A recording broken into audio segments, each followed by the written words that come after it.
Let's head to the Middle East. There's a large desert here, and it's completely dark, except for one spot.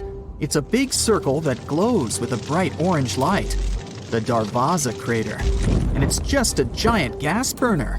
Years ago, geologists found gas here, and they started mining for it. But when they excavated, they came across a void underground. The void collapsed, and it formed a crater. It's as wide as half a soccer field and as deep as a 5-story building. Gas began to come out of the cracks in the crater, and since animals were often grazing near this place, the geologists decided to set these gas streams on fire to exhaust the source. Geologists thought the fire would be over in a day or two, but if you come here now, you'll see this gateway to the underworld is still burning, and it's been going on for almost 50 years. In 2013, a man descended to the bottom of the burning crater for the first time. He collected many different samples there, and scientists were able to find bacteria that aren't found anywhere else on Earth. They're quite comfortable at the bottom of this endless burning frying pan.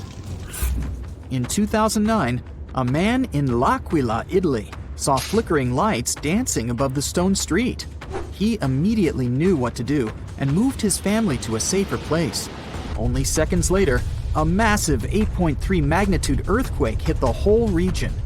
His knowledge of the strange lights saved his and his family's lives. So, what are those mysterious warnings? For centuries, people interpreted the lights as something otherworldly. The scientific community didn't take them seriously, just put them down to a false recollection, a mind trick, or pure imagination. With the introduction of surveillance cameras and smartphones, the amount of evidence grew enormously. Now the connection was obvious. Lights appear and an earthquake hits. So, experts finally started taking it seriously and started digging for the truth. But after years of research, to this day, geologists are still not fully sure what the source of the lights is. But they have recognized 5 types of them. Bright flashes that light up the sky, looking like storm lightning or a strong camera flash. Rays in the sky that can look like light columns. Different sized flames that come through the ground. Diffused glows over the mountains. And slow-moving balls of light that can be misinterpreted as ball lightning. Another equally little understood atmospheric phenomenon. These are literal balls of lightning that can float and explode, leaving a sulfuric odor behind. But unlike ball lightning, these spherical EQLs seem to be harmless, if you don't count what's coming afterward. But with all these types of lights, experts can't know how exactly they're connected to earthquakes. They don't only show up before one hits. Some have been reported during and after earthquakes. They can also appear with other phenomena, like meteorite crashes, volcanic eruptions, or auroras. For now, scientists can only come up with theories to explain the unexplainable. One of the recent ones claimed the lights were electric lines being broken during an earthquake. But this theory doesn't explain how the phenomena was observed hundreds or even thousands of years ago. Like the ancient Chinese tale of dragon-looking clouds appearing in the sky as a warning of an upcoming quake. Or how an ancient Roman historian reported huge flame-like lights bursting out just before a huge earthquake occurred. The electric line theory was quickly dismissed. Another theory suggested it was escaping gas. During an earthquake, the underground rocks expand and shrink under pressure and heat. This opens and closes small spaces between them. Different gases make their way through these new openings. Radon, for example, can get released during seismic activity. It can ionize the air, making it electrically charged. But radon doesn't do it enough to create bright sparks of light. This theory is close, but doesn't quite hit the mark. One of the most accepted theories is that it might be from electricity traveling up from underground. When underground igneous rocks, ones that form from magma deep within the earth, are under stress, they release ionized, or electrically charged, oxygen. It travels through the surface and up into the atmosphere, where it creates a localized electric field. That can produce brief flashes of visible light. Some aren't even that quick, and can go on for minutes at a time. So, there you are. You've been driving for hours through the night. You didn't have any chance to sleep, so your mind is hanging by a thread. You stop the car and go out to stretch your limbs. And then you look up into the sky and see a beautiful sunrise. Whoa, wait! There are 3 suns in the sky! You rub your eyes, but nope. There are still 3 bright stars in the sky. No, our home star hasn't been torn into 3 pieces, nor has it been visited by 2 other stars. This is called a sundog. It occurs mostly during severe frosts. Small ice crystals in the sky bend the light. As a result, you may see 3 bright spots in the sky instead of just 1. This phenomenon is officially called a halo. Usually, it's just a circle around the sun. You can even see a halo at night, too. Just look at a street lamp, and you'll see a bright circle around it. Sometimes, a halo can take on a fancier shape. If there's a lot of ice in the air, the light is warped even more, just like in a room with a dozen mirrors. Then, the halo can take on the shape of a human eye. Because of this phenomenon, a false dawn can occur too. While you're looking at the horizon, the dawn begins, and the edge of the sun appears. A little bit more, and wait, the sun starts to just dissolve in the sky. After a few moments, it's dark again. And only a minute later, the real sun shows its face. It was the same light curvature effect you saw before with the 3 suns. Only now, the light is curved vertically, not horizontally.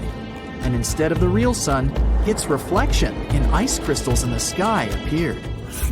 And now moving on. This cloud looks like a dinosaur, and this one looks like a cat. And this, whoa, it looks like these clouds are falling down. Oh, phew, that's just a mammatus cloud. Their shape really makes them look like chunks of cloud about to slam on the ground. Well, that's not going to happen, but you better start seeking cover anyway. Such clouds are a sign of a severe thunderstorm coming. It takes a lot of moist air with ice crystals at the top and dry air at the bottom to create such clouds. Then, vertical currents of air appear between these layers. And these currents make the clouds take the shape of a human brain. And this giant cloud looks like a dome that's going to cover an entire city. In fact, that's exactly what happens. A huge cloud covers a large area and then rains heavily on it. Sometimes, the front of such a cloud takes a bizarre shape, like in these pictures. It looks more like several giant spaghetti clouds, or even giant cloud worms. This phenomenon can often be seen in Australia, and it's called morning glory. It happens because a strong wind twists part of the cloud on both sides, and then the huge sheet of air dough splits into thick strips. And sometimes you can see clouds in the sky made of birds. Wow, that cloud moves quickly and changes shape. It becomes more transparent, but then denser and darker again. The birds seem to be involved in some kind of dance or performance, but they're not doing it for beauty or for the crowds of spectators gathered below. They're doing it for protection. When birds group themselves into such a cloud, they intimidate birds of prey. An eagle or hawk would have a hard time picking out a single target among the endless number of birds. And they move quickly, covering each other. Fish are huddled together in schools in the same way. Such a cloud might just spook a hungry predator. Grab some sunglasses and you're good to go. This phenomenon lasts around 40 minutes. These clouds are the same ones that can cause a spooky ring around the moon at night sometimes. Nature sends early signs of disasters in many different ways. J-shaped trees might mean there's a landslide coming. Since the ground is moving slowly, the trees grow into this super selfieable shape. Try to find a flat area and avoid going near any trees unless you have superhuman strength. Another mystical phenomenon can be seen in the desert, a sand waterfall. When the wind brings a lot of sand to the edge of the canyon, it begins to fall down. Now amplify this effect 100 times and you get a sand waterfall in Saudi Arabia. It's really like Niagara Falls, only there's not a drop of water. The locals say this phenomenon warns of an impending sandstorm. Uh-oh, a strong wind is blowing. Black clouds cover the sky. Thunder is rumbling and is pouring down with rain. A storm is coming, but you don't care. You're sitting in your apartment listening to music and typing something on your computer. You hear a thunderclap. Look out the window and see a heavy downpour, a tornado, and lightning flashes. You close all the windows and go back to the computer. And then, bam! It seems that lightning has struck near your house. Your laptop and all electrical appliances in the home go off. The light goes out. You get scared. At this moment, you hear a strange hissing sound. You see how, like a phantom, a round glowing ball of electricity flies into your house through a closed window. It penetrates your room, hovers in the air, waits for something, and then flies back through the walls. The lights turn on, and everything comes back to normal. You've just seen a real natural phenomenon called ball lightning, and you're fortunate to be alive after meeting it. This is a rare phenomenon. Ball lightning occurs during a thunderstorm in the form of a floating sphere. It can change color from blue to orange and yellow. It's the approximate size of a basketball, but can also be much more significant. This lightning makes a hissing sound and a pungent smell. Phew! The first records of ball lightning were made in 1638 in England. Then, a giant glowing ball flew into the church window. Since then, there have been a lot of evidence of how ball lightning got into houses and frightened people. In the 20th and 21st centuries, scientists actively investigated this phenomenon. They found out that half of the cases with ball lightning were just hallucinations caused by magnetic fields during a thunderstorm.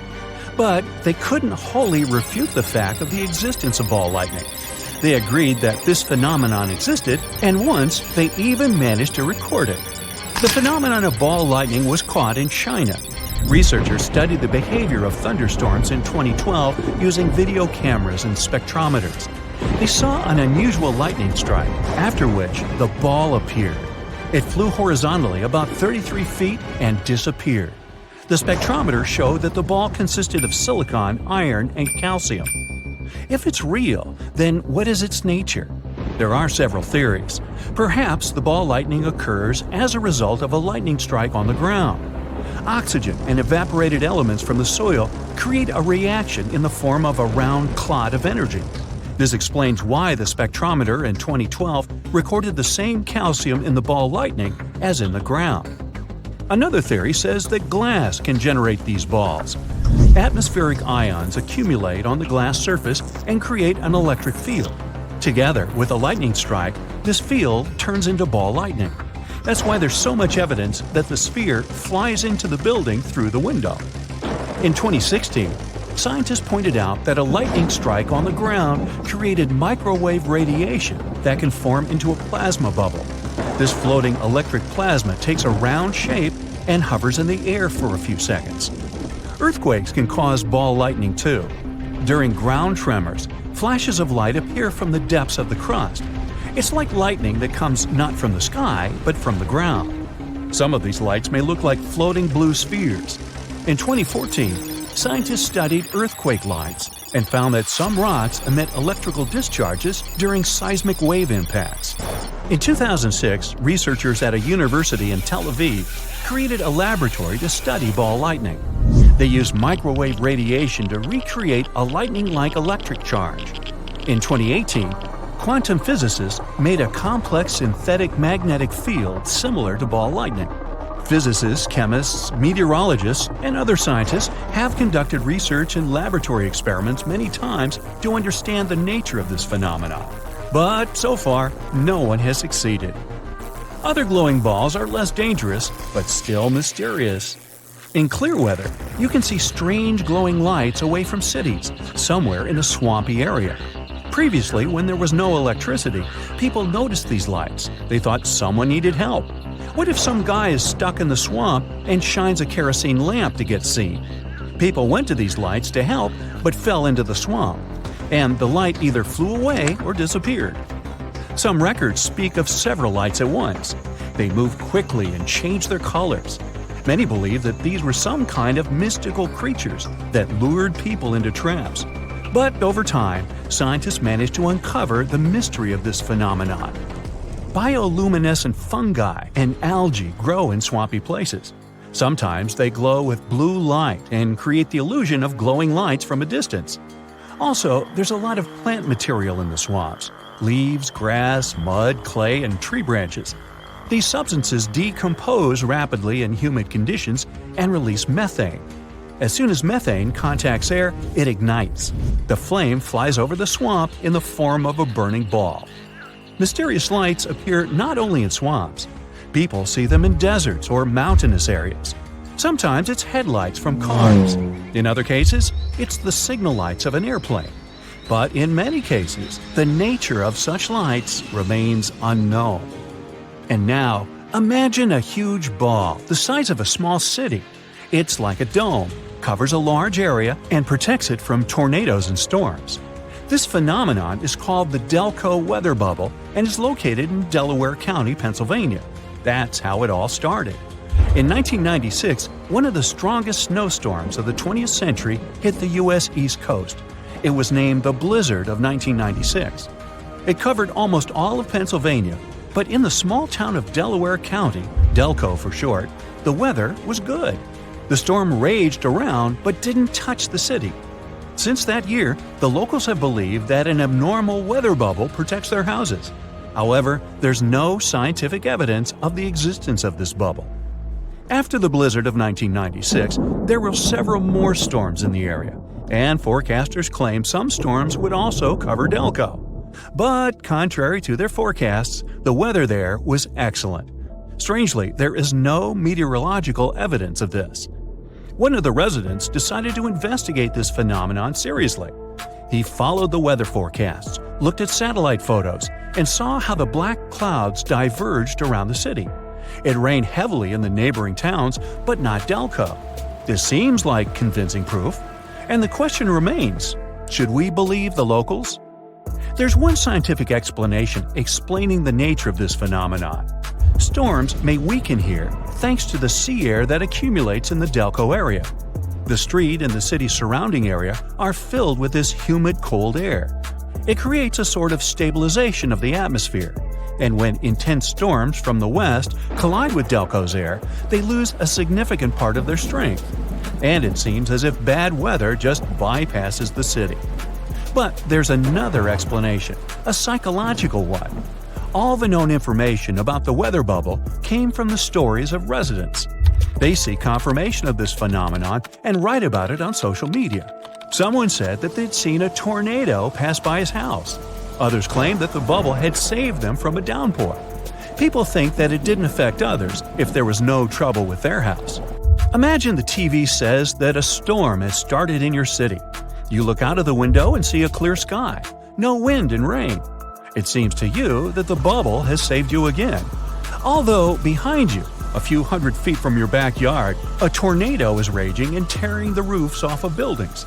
But you didn't see it and wrote to the social network that Delco has saved your city again. In this sense, the weather bubble becomes more like a virtual one, thanks to the people who write about it. Your car breaks down in the middle of the highway and won't start. A friendly driver pulls over nearby and gets out some jumper cables connecting your car to his. A few sparks, and your car comes back to life. And that's how life began on Earth. Sort of. There's a theory that life was jump-started on Earth like this billions of years ago. It all started with clouds in the sky. We've all been there, sitting by the window on a rainy day. You wanted to go out and have fun, but the rain pouring outside made you want to stay in bed and snuggle. Still, the lightning and thunder are keeping you awake. With nothing better to do, you think about how lightning even forms. Like I said, clouds, and many other things. You see, when a storm occurs, cold air and warm air meet. The warm air goes up to create thunderstorm clouds, which produce droplets, and the cold air below has ice crystals in it. During a storm, the droplets and crystals have a little mosh pit and move all around. All that bumping and grinding creates electrical charges in the clouds. If you ever replaced batteries on a remote, then you've seen a plus and minus sign on either end of the battery. The plus is where the positive charge is, and the minus is home to the negative one. And just like batteries, clouds have their own plus and minus. The positive charges are kept at the top, and the minus is, you guessed it, at the bottom. So when the charge at the bottom generates enough power, the cloud lets out energy. As the energy travels through the air, it seeks out positively charged objects, like a pole or a tree. And when it finds it, the energy is released and lightning strikes. These bolts of lightning can hit anything on the ground or travel from cloud to cloud. And thunder occurs because of the hot and rapidly expanding air. So, billions of years ago, the Earth wasn't quite like today. Thunderstorms were a lot more frequent than now, and life was still in its beta phase of things. These lightning bolts may have been the key to kickstart life by producing one of the most important minerals for life, phosphorus. DNA, RNA, and cell membranes wouldn't exist without it.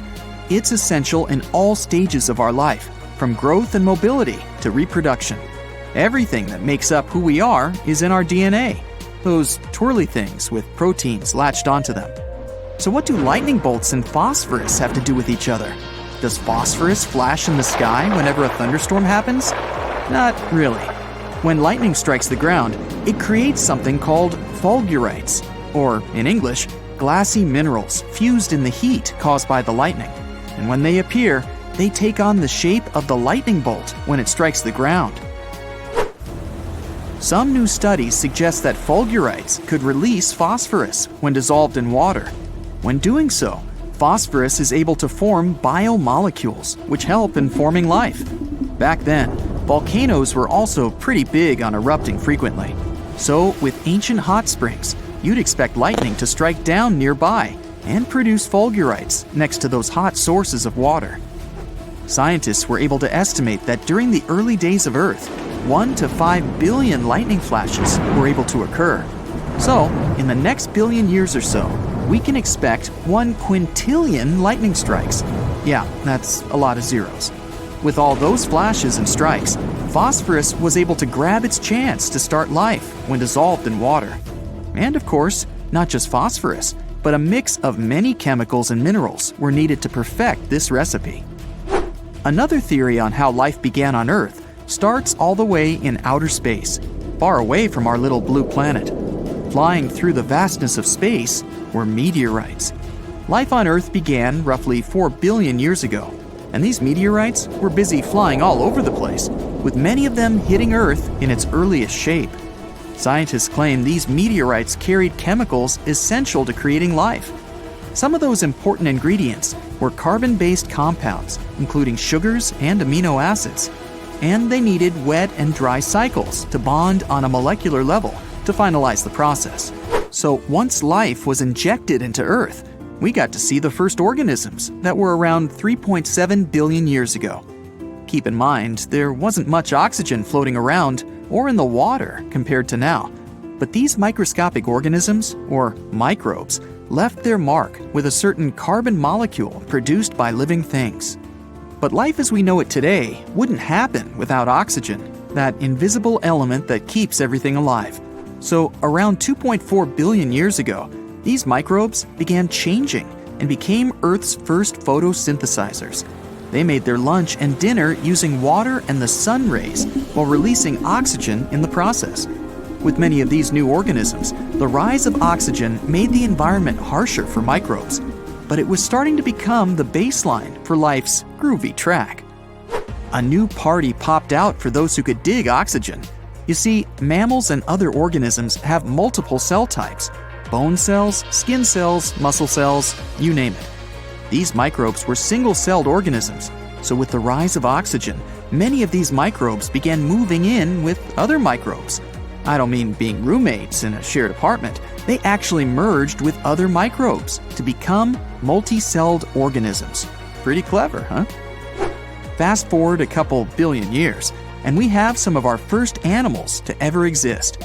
So actually, around 800 million years ago, the oxygen levels in the ocean and seas still weren't as high as they are today. But one of the earliest creatures on Earth were sponges. Scientists were able to determine this by studying DNA on rock samples dating back to when sponges first appeared. They also claim that sponges sped up the rise of oxygen levels by eating bacteria, removing them in their decomposition phase. Then, around 580 million years ago, more creatures began to appear.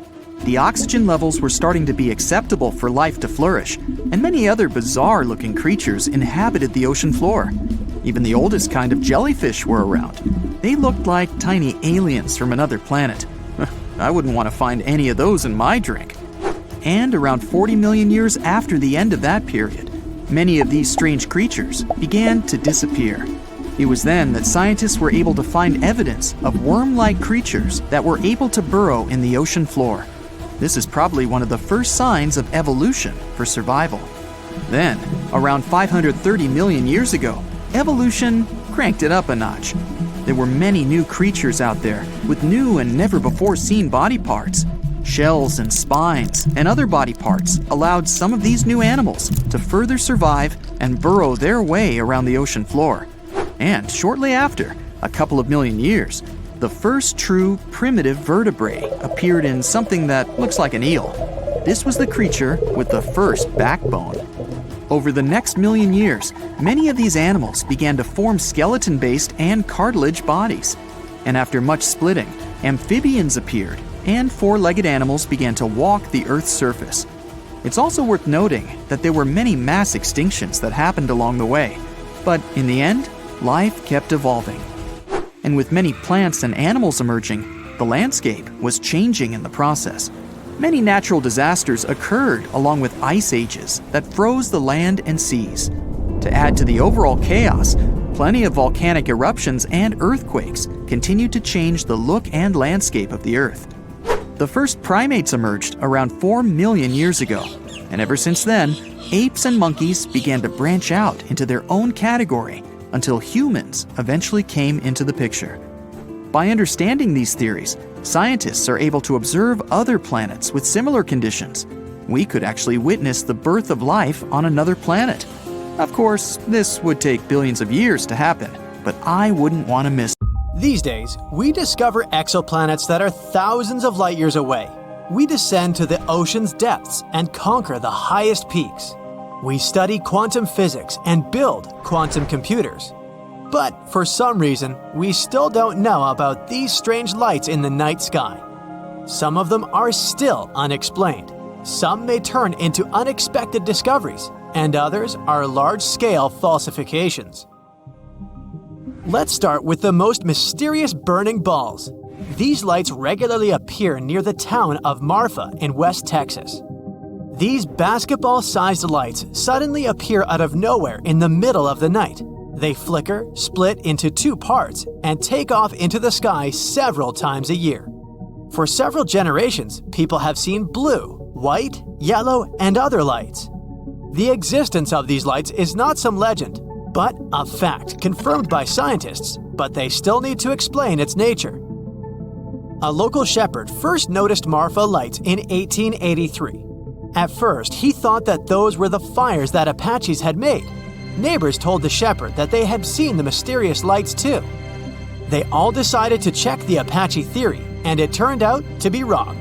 There were no traces of a fire in the place the lights had been flying above.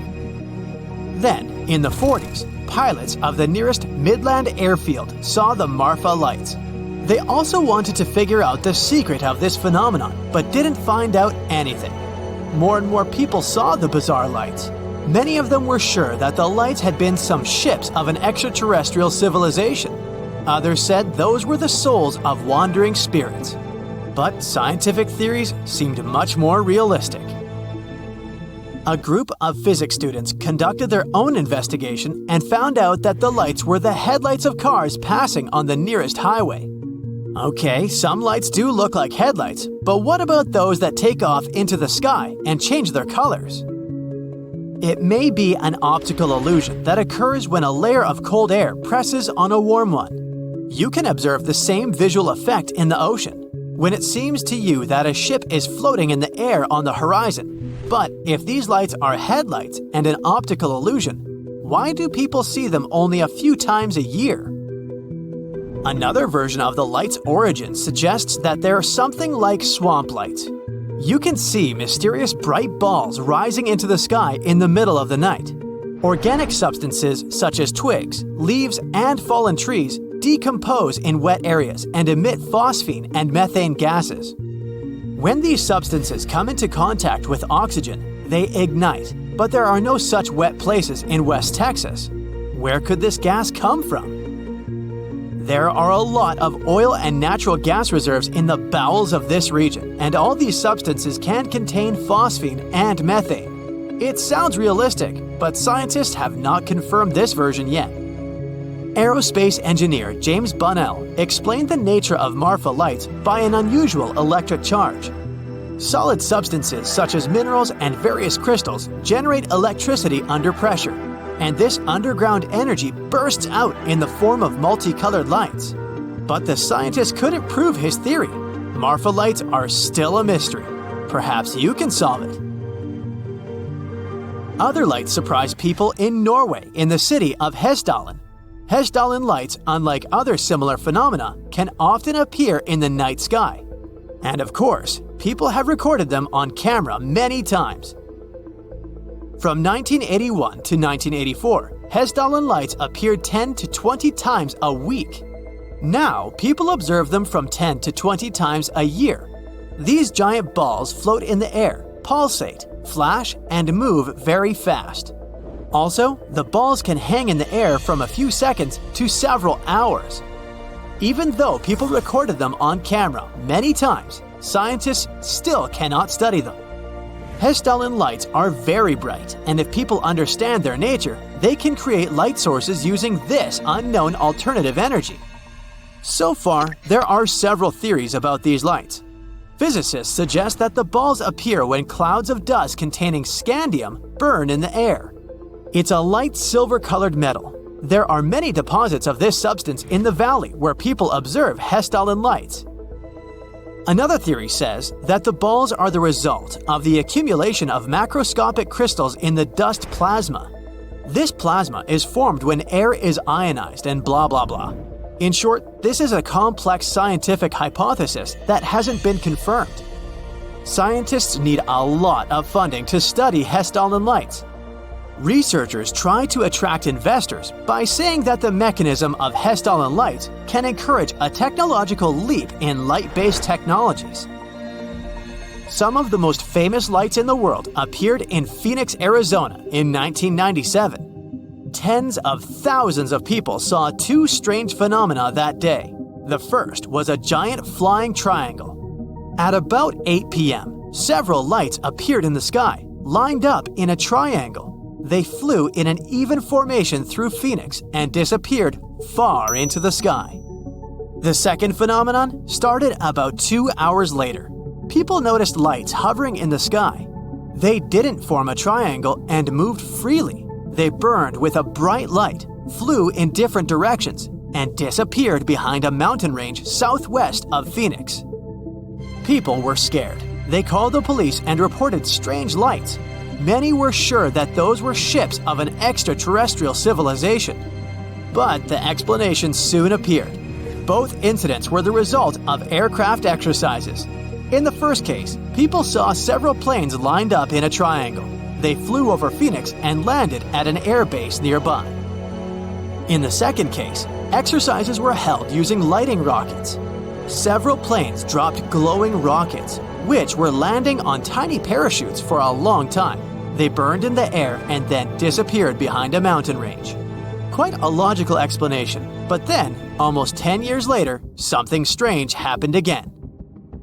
On April 21, 2008, the Phoenix police station received hundreds of messages from worried residents who had seen strange lights in the sky. 4 bright balls hovered over the city, changing their shape. They became triangular, then rectangular, and then disappeared one by one. The police contacted the nearest airfield, but they said that the radar hadn't seen any objects in the sky. If those had been material things, the radar devices would have shown them.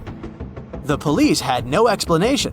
The air traffic controllers also didn't know what it was. The case caused a great stir in society. Many began to recall the phenomenon that occurred a decade ago and again claimed that those were extraterrestrial ships. but all disputes ended after 2 days. Some man called local television and admitted that he had created the lights using flares and helium balloons. He tied a flare to a balloon, set it on fire, and lifted it into the air. Then, minutes later, he repeated this action, then again, 4 times. Many witnesses of the lights didn't believe this story and continued to insist on the extraterrestrial nature of the mysterious balls, but they were wrong. Radars would have noticed something if objects with a metal surface had been flying there, but light balloons and flares were too small to be detected by radars. Secondly, all the lights were flying to the east. The wind was blowing in the same direction that day. Third, the time of the burning. Signal rockets burned for about 20 minutes. When one of those lights faded, the second burned down for another minute. And the last one went out about 20 to 30 minutes after the first fire was started. Witnesses mentioned the same duration of time. One of the locals was a neighbor of the guy who confessed to organizing the hoax. The neighbor saw him lighting flares around 8 p.m., at about the time when the calls to the police started. Phoenix lights have become a great example of how easy it is to deceive people and cause a stir. You're flying above Earth on the International Space Station at an altitude of 250 miles. You cast a glance out the porthole and your eyes widen in surprise. There's some kind of bright blue flash just above nighttime Europe. It's like there was an explosion of some strange substance there. Such a strange luminous event was spotted by a French astronaut from aboard the ISS. And it wasn't an explosion at all. It was lightning and was directed upwards. Until recently, this phenomenon was a kind of fairy tale among pilots. Scientists had heard their stories about lightning striking upward and about red and blue flashes at high altitudes too. But there was no definitive proof of the existence of these luminous events. But they do exist and are called sprites, elves, trolls, and ghosts. So how does ordinary lightning work? Masses of moist air in a cloud rub against each other and create static electricity. It would be almost the same if you danced in a wool sweater. It becomes charged with static electricity. And if you touch a metal doorknob, there's a discharge between your fingers and the door. There's your lightning. So a thundercloud builds up a strong negative charge. Sooner or later, a leader is born in the cloud. It's a bright thermo-ionized channel, or more simply, lightning. The leader moves toward the ground in steps of a few tens of feet, and it can accelerate to an average speed of 200,000 miles per hour. At that speed, you could make a trip around the Earth in just 7 minutes. But negative particles attract positive particles, and particles with opposite charges will tend to connect and compensate for each other. So, simultaneously with the negatively charged leader, the positive charge from the Earth begins its upward journey. The electric charge from the Earth connects with the negatively charged leader in one channel. This is when the brightest and loudest discharge happens. We call it lightning. It's this discharge that you hear as thunder. The main lightning doesn't strike from top to bottom, but from bottom to top. Yep, that is, the lightning is actually directed upward. It's as if the Earth is striking back at the thundercloud. And that charge can reach up to 30,000 amps. Your average wall outlet only has about 15 amps. And the record for the length of lightning is about 440 miles. That's more than the width of the state of Kansas. Meteorologists recorded such lightning in Brazil. It was a discharge between giant thunderclouds. And the longest lightning strike was recorded in Argentina. A single lightning strike there lasted 16.3 seconds. By comparison, you blink at 0.1 seconds. So we saw a regular lightning strike. The positive particles from the ground neutralize the negative particles in the cloud. But the cloud is still full of positively charged particles. They accumulate and wait for their time to create lightning. Once the charge reaches a critical point, the lightning cloud throws that charge dozens of miles upward. This is called a blue jet. It's exactly the same luminous event seen by a French astronaut aboard the International Space Station. The blue jets look like someone turned on a gas burner pointing upward. The positively charged blue jets neutralize at high altitudes with negatively charged particles, but people on the ground cannot observe blue jets. Thunderclouds obstruct the view, but they can be seen from an airplane. That's why, for a long time, Commercial airline pilots were the only witnesses to this phenomenon. On board the ISS is also a great place to observe jets, as they are born at the very top of thick clouds and shoot dozens of miles upwards. But if you climb even higher, you can see this kind of bizarre lightning. It's a sprite. It looks more like a jellyfish, a cloud of red charge at the top and a bunch of little tentacles coming down. Now, normal lightning can have a temperature of about 54,000 degrees Fahrenheit, but you can touch a sprite with your hands. Unless, of course, you're afraid of a powerful electrical discharge. The sprite has about the same temperature as an energy-saving light bulb. All because sprites are born in the mesosphere. This is the layer of our atmosphere that starts at about 31 miles high. And it's the coldest place on our planet. On the ground level, where we live, the air is much denser. There are just more air molecules. They absorb heat from the sun's rays, and we feel comfortable. But the higher up we go, the fewer air molecules there are. At the altitude at which commercial airline planes fly, there's no longer enough air to accumulate that heat. You wouldn't even be able to breathe up there.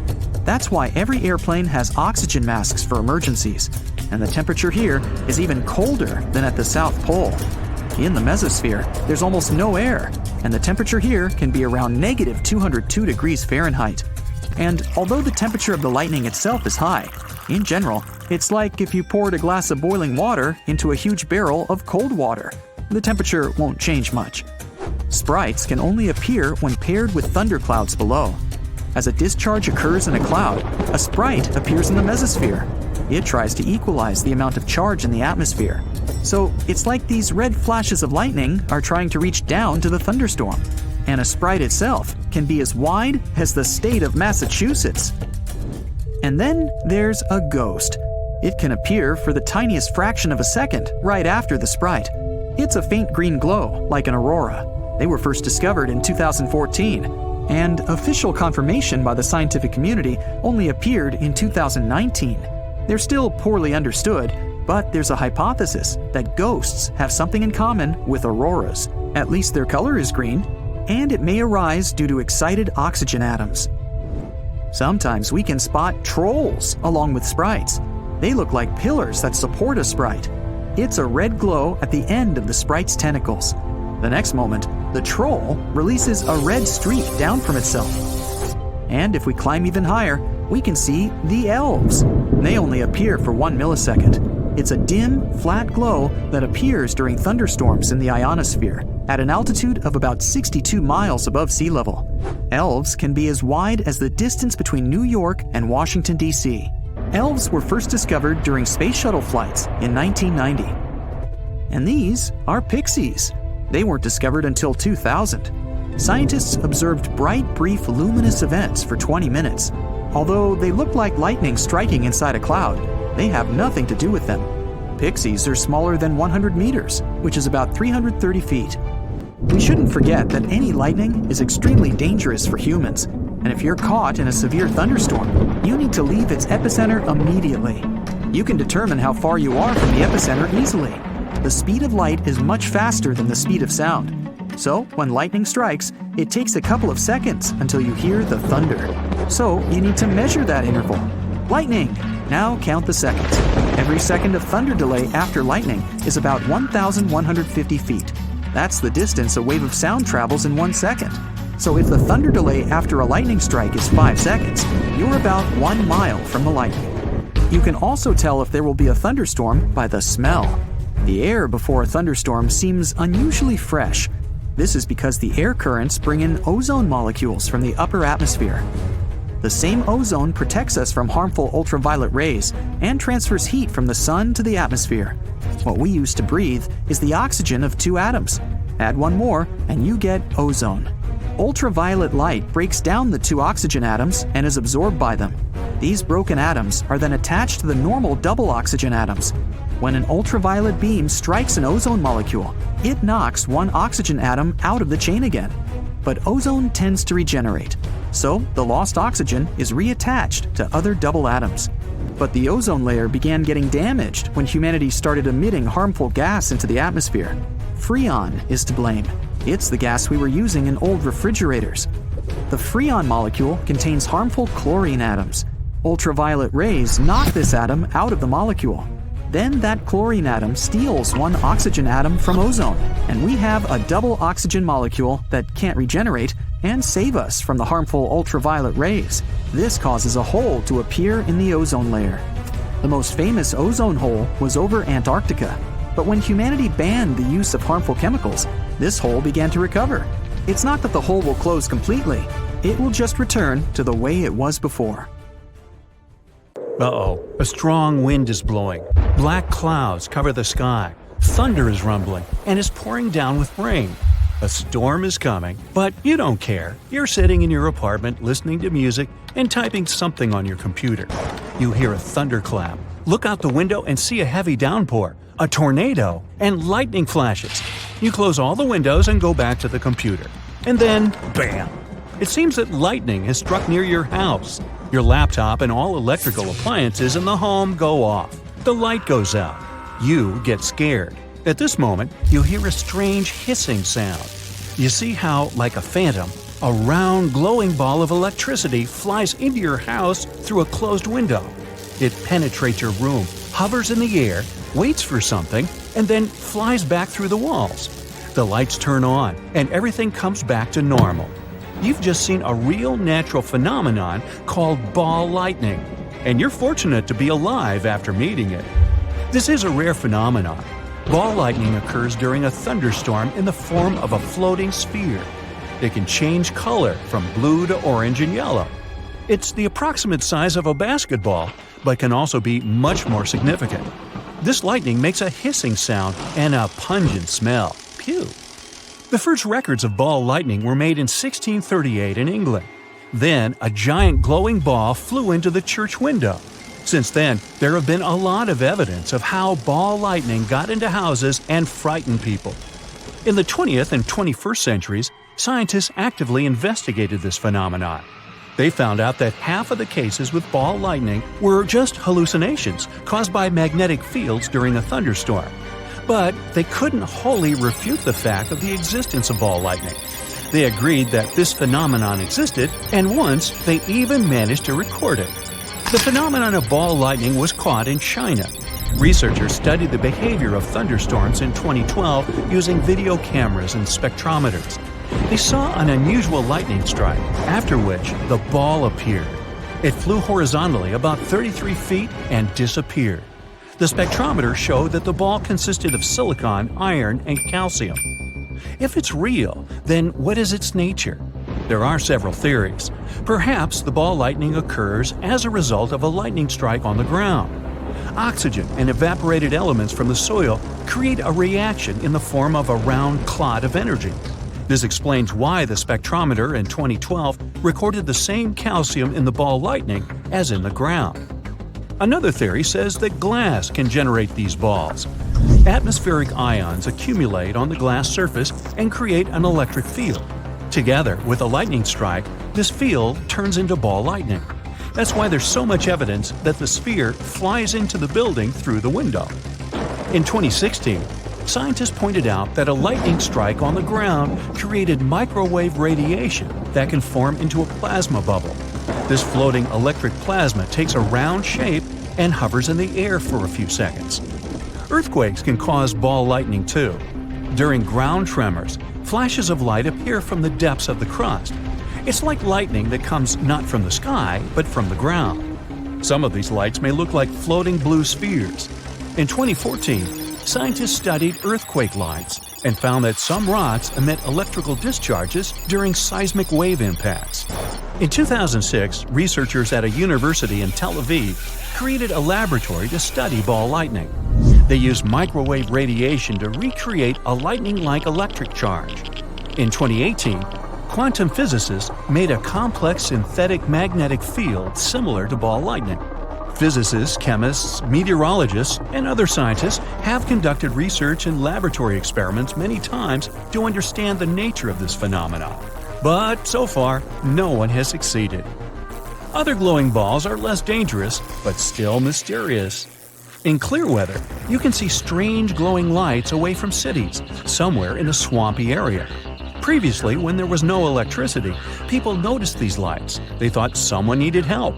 What if some guy is stuck in the swamp and shines a kerosene lamp to get seen? People went to these lights to help but fell into the swamp, and the light either flew away or disappeared. Some records speak of several lights at once. They moved quickly and changed their colors. Many believe that these were some kind of mystical creatures that lured people into traps. But over time, scientists managed to uncover the mystery of this phenomenon. Bioluminescent fungi and algae grow in swampy places.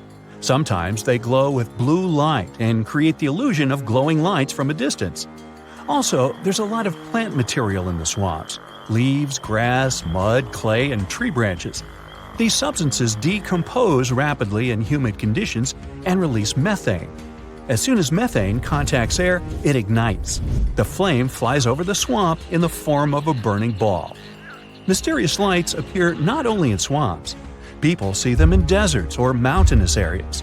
Sometimes it's headlights from cars. In other cases, it's the signal lights of an airplane. But in many cases, the nature of such lights remains unknown. And now, imagine a huge ball the size of a small city. It's like a dome, covers a large area, and protects it from tornadoes and storms. This phenomenon is called the Delco weather bubble and is located in Delaware County, Pennsylvania. That's how it all started. In 1996, one of the strongest snowstorms of the 20th century hit the U.S. East Coast. It was named the Blizzard of 1996. It covered almost all of Pennsylvania, but in the small town of Delaware County, Delco for short, the weather was good. The storm raged around but didn't touch the city. Since that year, the locals have believed that an abnormal weather bubble protects their houses. However, there's no scientific evidence of the existence of this bubble. After the blizzard of 1996, there were several more storms in the area, and forecasters claimed some storms would also cover Delco. But contrary to their forecasts, the weather there was excellent. Strangely, there is no meteorological evidence of this. One of the residents decided to investigate this phenomenon seriously. He followed the weather forecasts, looked at satellite photos, and saw how the black clouds diverged around the city. It rained heavily in the neighboring towns, but not Delco. This seems like convincing proof. And the question remains, should we believe the locals? There's one scientific explanation explaining the nature of this phenomenon. Storms may weaken here thanks to the sea air that accumulates in the Delco area. The street and the city's surrounding area are filled with this humid, cold air. It creates a sort of stabilization of the atmosphere, and when intense storms from the west collide with Delco's air, they lose a significant part of their strength. And it seems as if bad weather just bypasses the city. But there's another explanation, a psychological one. All the known information about the weather bubble came from the stories of residents. They see confirmation of this phenomenon and write about it on social media. Someone said that they'd seen a tornado pass by his house. Others claimed that the bubble had saved them from a downpour. People think that it didn't affect others if there was no trouble with their house. Imagine the TV says that a storm has started in your city. You look out of the window and see a clear sky, no wind and rain. It seems to you that the bubble has saved you again. Although behind you, a few hundred feet from your backyard, a tornado is raging and tearing the roofs off of buildings. But you didn't see it and wrote to the social network that Delco has saved your city again. In this sense, the weather bubble becomes more like a virtual one, thanks to the people who write about it. Bright, colorful flashes of pink and green light up the sky. You're watching it from your backyard in Pennsylvania. That's not something you're used to, but it's very likely to happen more often in the near future as the northern lights are shifting south. Northern lights, or auroras, appear as a result of solar storms. The sun is a huge ball of molten gases that are constantly moving, so such storms aren't rare. Our star produces a huge amount of energy that goes our way. It travels as electrical charges at the speed of about 3 million miles per hour, no big deal. When all those tiny particles from the sun reach Earth's atmosphere, they give some of the energy to atoms and molecules in its upper layer. The atoms and molecules can't hold it and give it off as light. You can see it as spectacular auroras around the magnetic poles of the northern and southern hemispheres. If you were watching them from space, they'd look like large ovals.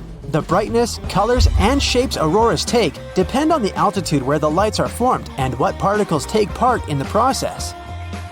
In the Northern Hemisphere, locations like Alaska, Canada, and much of Scandinavia normally get to see the brightest lights. The biggest solar storm ever was recorded in 1859, and it was so powerful that the northern lights were spotted in Cuba and Honolulu, and southern lights were seen as far up as Santiago, Chile. In latitudes like that of New York, people were able to read newspapers in the dark under those northern lights alone. If something similar happened today, it would have caused $1 to $2 trillion in damage. With solar activity and pressure from the solar winds increasing, the aurora belt's borders are currently shifting south. Solar activity goes in cycles, each of them 11 years long. We're now in solar cycle 25, which started in December 2019, and will reach its maximum strength between November 2024 and March 2026. So, geomagnetic storms will become stronger and probably even reach G5 levels. Those levels are their strength ratings. For you to see the northern lights south of the Great Lakes, a storm must be rated at least G3. G5 storms will be able to produce auroras that will even reach Florida. In case you don't want to wait for the sun activity to peak in 2025, head north if you're in the northern hemisphere, or south if you're in the southern hemisphere. Auroras down there are known as the southern lights, or aurora australis. It doesn't have to be cold for you to see the northern lights, it just has to be dark. Auroras are active throughout the year. You can't see them from April to August in the northernmost parts of the world because it's light 24/7. It's also important that there isn't any precipitation or clouds in the sky. Those will block your view. Light pollution won't help either, so move away from any cities. Try to get to an elevation to maximize your chances of spotting the lights. They can appear in a whole variety of colors, including white-gray. The green-yellow part you're most likely to imagine while thinking of the lights is just the easiest to spot with an unaided human eye. Sometimes you might not see the lights at all, but your camera will still catch them. They might seem dangerously close to Earth, but the closest the northern lights ever get to us is 50 miles. For comparison, planes normally fly at around 6 miles above the surface, and that already seems like a lot. The distance from Earth defines the color of the auroras. When atoms giving us this spectacular show collide closer to Earth, you can see blues and violets in the sky. Green and red auroras are born further away from our planet. Earth isn't the only planet to have northern lights. Jupiter and Saturn both have strong magnetic fields, and scientists spotted auroras up there using the Hubble Space Telescope and the Cassini and Galileo spacecraft. It looks like Saturn's auroras are also caused by solar winds, but it's not so clear about Jupiter. Despite what you can often see online, the northern lights aren't going to disappear altogether. Once the sun passes its activity peak and becomes less active, both the northern and the southern lights will happen less frequently, but will still be gorgeous. Another beautiful, rare phenomenon is called the green flash. It happens shortly after sunset or before sunrise when the sun is almost entirely below the horizon, and the Earth's atmosphere bends and scatters light from it. People mostly spot it over the ocean. It can also be yellow, blue, or purple.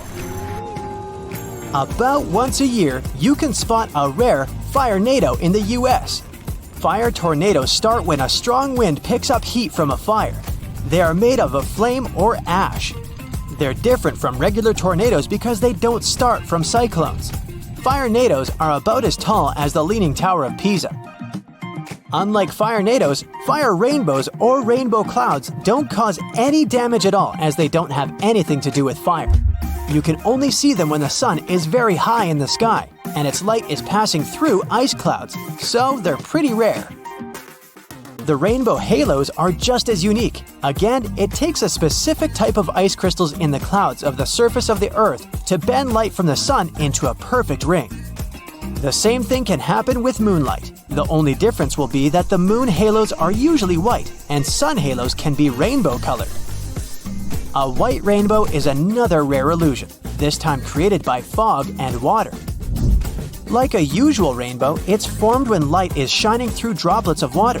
It loses color because fog droplets are hundreds of times smaller than those of rain.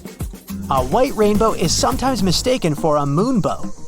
You can spot this one at nighttime as the moon illuminates it. That's why it's not so bright. If you ever see an upside-down rainbow in the sky, that's a circumzenithal arc. It's not really a rainbow, but a kind of halo like those around the sun or the moon. This optical phenomenon is caused by ice crystals in the upper atmosphere. You have the best chance to see a circumzenithal arc when the sun is rather low in the sky. It happens super rarely, but it can rain without a single cloud in the sky. It's sometimes called a sun shower because it looks like the rain is falling straight from the sun. In reality, rain clouds are at a distance from that specific location. With sun rays being angled, the clouds become out of sight. Then, it takes just a little wind to blow the rain in your direction. If you ever travel to regions with high altitudes, you might see something called penitentes. Those ice spikes form only in a really cold and elevated environment where the air is dry. The sunlight turns ice directly into vapor instead of melting it into water. That's why these blades of snow and ice up to 15 feet tall start to pop up on the surface of the Earth. One of the rarest types of clouds is lenticular clouds that look like giant mountain hats. They're formed when moist air travels over a mountain or a mountain range and gets into an area of turbulence. Volcanoes can produce bolts of lightning. They're formed in columns of volcanic ash through friction and static electricity to connect the positively and negatively charged particles. To understand how it works, you can rub a balloon across your hair or your feet across a carpet and then touch a metal doorknob. Once a year, just for a few moments, a waterfall in Yosemite turns into a fireball. In winter and early spring, two streams flow down El Capitan Mountain. In perfect conditions in February, when the sun is hiding behind the horizon, it gets into the right position to reflect off the wall and color the water into fiery orange.